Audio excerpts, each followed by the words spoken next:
Good morning to all of you students.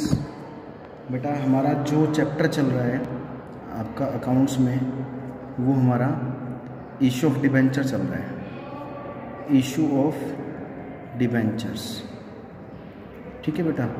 तो issue of debentures के बारे में हम पहले पढ़ चुके थे। इशू ऑफ शेयर्स जिस बच्चे ने अच्छे से कर लिया है उसके लिए बेटा डिबेंचर्स कुछ ज़्यादा हार्ड बिल्कुल भी नहीं है, ये एक बात ध्यान से समझ लेना। तो हमने डिबेंचर्स जिस तरीके से शेयर्स पढ़े थे सेम एज इट इज़ उसी तरीके से हमने डिबेंचर्स पढ़ने हैं। तो बेटा हमने जो लास्ट टाइम टॉपिक किया था हमने पढ़ा था डिबेंचर इशूड एट पर, ठीक है, एट प्रीमियम और एट डिस्काउंट, ठीक है बेटा। तो हमने एक चीज़ देखी है कि जैसे शेयर्स में हमने पढ़ा था at par, at premium, at discount, same as it is उसी तरीके से हमने डिबेंचर्स को पढ़ना है। तो अभी हम जो टॉपिक लेके चल रहे हैं, जैसे हमने इशू ऑफ शेयर में भी पढ़ा था, तो यहाँ पर issue of debenture, issue of debentures for consideration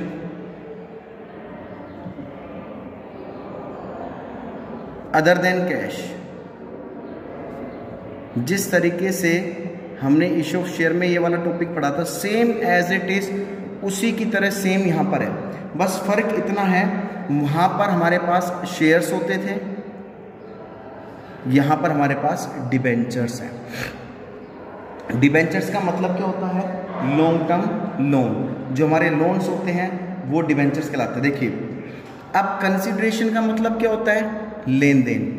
भाई हम जो भी डील कर रहे हैं, जिससे भी डिबेंचर होल्डर से डील कर रहे हैं, उनको डिबेंचर्स दे रहे हैं, तो other than cash, other than cash जैसे हमने आपको बताया था इशू ऑफ शेयर जिसने पढ़ा हो, तो हम क्या करते हैं उनको उनसे एसेट्स ले लेते हैं, उनको डिबेंचर इशू कर देते हैं, लेकिन उसके अगेंस्ट उनको डिबेंचर इशू कर देते हैं, लेकिन उनसे क्या ले लेते हैं हम? एसेट्स ले लेते हैं, एसेट्स परचेज कर लेते हैं। देखो कंपनी क्या करती है, कंपनी पैसे किस लिए लेती है?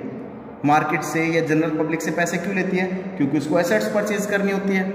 तो यहाँ पर डिबेंचर्स तो इशू किए जा रहे हैं लेकिन उनसे कैश नहीं लिया जा रहा, पब्लिक से कैश नहीं लिया जा रहा, बल्कि इसके बदले हम डायरेक्ट उनसे क्या लेंगे? एसेट्स ले लेंगे। तो एंट्री क्या कर देंगे? On purchase of assets, on purchase of assets. Assets जब परचेज करेंगे तो एंट्री क्या बना देंगे? Assets account debit to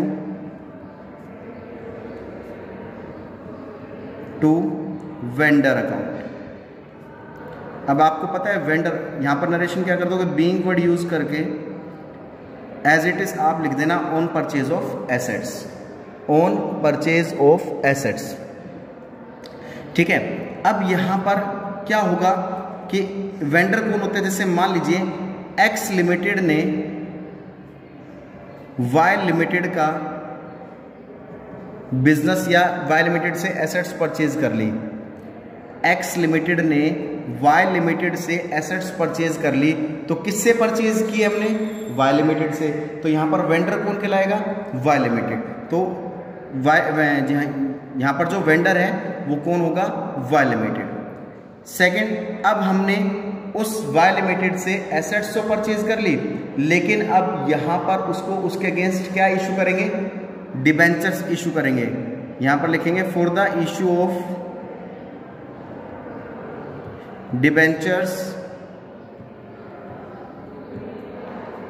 to vendor.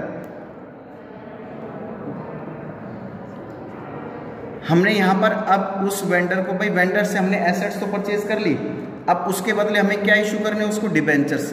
Debentures में भी एट पर पे भी इशू किए जा सकते हैं, एट डिस्काउंट पे भी इशू किए जा सकते हैं, और एट प्रीमियम पे भी हम उसको इशू कर सकते हैं। तो तीनों ही केस है हमारे पास। अब देखिए हमने जब वेंडर से एसेट्स परचेज की तो हमने एंट्री क्या कर दी? Assets account debit to vendor account. अब वेंडर को हमें क्या इशू करने हैं? डिबेंचर्स इशू करने हैं। किसको करने हैं? वेंडर को। तो यहां पर लिख देंगे vendor debit to debentures account to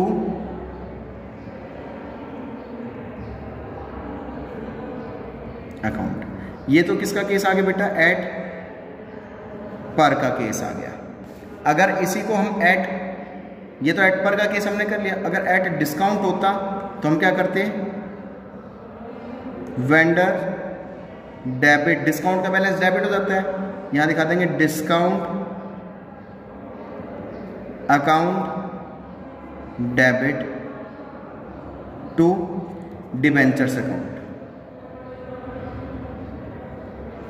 देखो एंट्री सेम यही वाली हमने यहां पर करी है, वेंडर टू डिबेंचर है, यहां पर भी वेंडर टू डिबेंचर है, लेकिन डिस्काउंट का बैलेंस डेबिट होता है, इसलिए डिस्काउंट को हमने डेबिट कर दिया। ये किसका केस हो गया, एट डिस्काउंट का केस हो गया। अगर एट प्रीमियम का केस अगर हम करें बेटा, एट प्रीमियम का केस अगर हम करें तो प्रीमियम यानी कि कंपनी ज़्यादा में डिबेंचर्स को इशू कर रही है, प्रीमियम का बैलेंस क्या हो जाएगा, क्रेडिट हो जाएगा। तो एंट्री क्या करेंगे, as it is same entry हो जाएगी, vendor to debenture, vendors debit to debenture account to security premium account. यहां पर सिक्योरिटी प्रीमियम का बैलेंस हो जाएगा वो यहां पर क्रेडिट हो जाएगा, क्योंकि प्रीमियम हमेशा प्रॉफिट को जनरेट करता है। यहां तक ये बात समझ में आ गई। अब चलिए इसी टॉपिक में अगर हम एक हल्का सा एक क्वेश्चन को देख लेते हैं। मान लीजिए फॉर एग्जांपल के तौर पर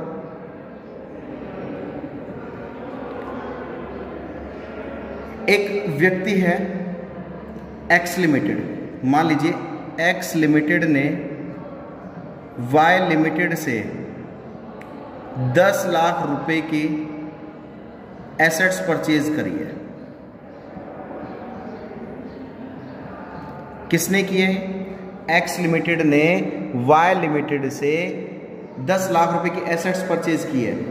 तो पहली एंट्री क्या बन गई हमारी, assets account debit to vendor, vendor में किसका नाम आ जाएगा, वाई लिमिटेड का। तो क्योंकि वाई लिमिटेड से हमने परचेज किया है, वाई लिमिटेड से हमने परचेज किया है, तो नाम किसका आ गया, वाई लिमिटेड का। यहां पर कर देंगे assets account debit to Y Limited, कितने लाख रुपए से बेटा, 10 लाख रुपए से। ये बात समझ में आ गई। फिर हमने अब एक केस आता है, हमने उसको डिबेंचर्स इशू कर दिए, जितने रुपए के हमने एसेट्स परचेज की थी सेम उतने रुपए के हमने उसको डिबेंचर्स इशू कर दिए। एट पर का केस आ गया, यहां पर भी क्या हो जाएगा, 10 लाख 10 लाख। ये बात समझ में आ गई। अगर वो कहता है कि हमने उसको डिबेंचर्स बेटा डिस्काउंट पे इशू किए हैं, मान लीजिए एक डिबेंचर्स की फेस वैल्यू 100 रुपये है, एक डिबेंचर्स की फेस वैल्यू कितनी है बेटा, हमने 10% डिस्काउंट पे इशू किया है। तो डिबेंचर्स यानी कि एक डिबेंचर कितने में इशू किया गया हुआ भाई, 100 का 10% डिस्काउंट कितना हो, 10 रुपये हो गया।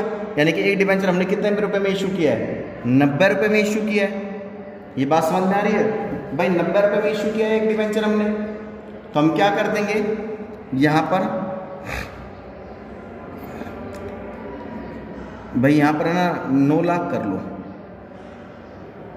9 लाख कर लो, 10 लाख अब यहाँ फ्रैक्शन में आ जाएगा बेटा थोड़ा, इसलिए 9 लाख कर दिया मैंने।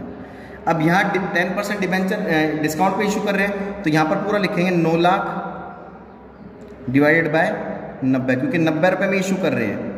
ठीक है, यहाँ पर कितना आ जाएगा, कितने हज़ार डिबेंचर आ गए बेटा, 10,000 डिबेंचर आ गए। तो वेंडर में कितना मल्टीप्लाई कर देंगे, 10,000 इंटू 90, डिस्काउंट में कितना कर देंगे, 10,000 इंटू 10 रुपये डिस्काउंट, और यहाँ पर कितना कर देंगे 10,000 इंटू पूरा 100। यहाँ पर कितना आ जाएगा बेटा, 9 लाख, 1 लाख और 10 लाख। ठीक है, ये बात समझ में आ गई आपको, क्लियर है यहां तक ये बात, यहां तक ये टॉपिक क्लियर समझ में आ गया होगा आपको। सेम एज इट इज हमें प्रीमियम की करनी है। ठीक है, प्रीमियम में प्लस हो जाएगा बैलेंस।